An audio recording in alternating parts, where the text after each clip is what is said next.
mstari wa 26.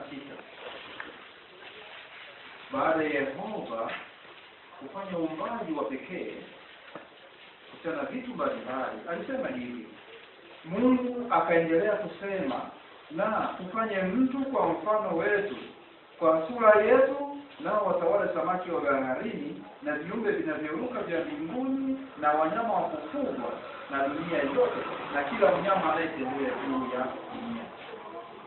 Kwa hekima kabisa leo tunahitaji kuwa na yani mtu. Lakini ukichunguza vizuri mstari wa 28, sasa Yehova akasema hivi: Mungu akawabariki na Mungu akawaambia, zaeni mwe wengi. Mungu akawabariki na Mungu akawaambia, zaeni mwe wengi, mjaze dunia na kuitisha, mtawale samaki wa baharini na viumbe vinavyoruka vya mbinguni na kila kiumbe hai kinachotambaa juu ya dunia.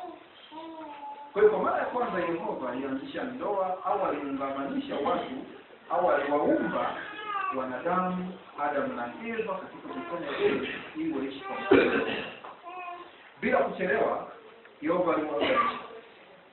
Ukiangalia sura ya 2 kitabu cha Mwanzo mstari wa 21 na 22 panasemeka hivi: Kwa hiyo Yehova Mungu akamletea huyo mwanamume usingizi mzito, na alipokuwa akilala akachukua ubavu wake mmoja, kisha akaufunika nyama, na Yehova Mungu akaufanya ubavu ambao alikuwa ameuchukua kutoka kwa mwanamume kuwa mwanamke na kumleta kwa huyo mwanamume.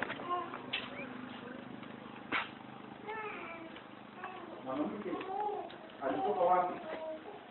Kwa mwanamume. Yaani tuseme Hawa au Eva alitoka kwa Adamu. Hiyo uangalizi huo ulipaswa kuwa wenye kudumu. Kwa nini huo ni kudumu? Twende mbele, mstari wa 20 nasema hivi: Mwanamume atamwacha baba yake naye atashikana nao watakuwa wengi.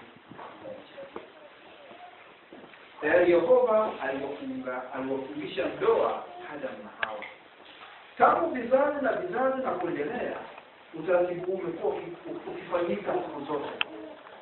Yaani watu wanaotaka kuishi pamoja kihalali wanafuata utaratibu kama huu, na ndivyo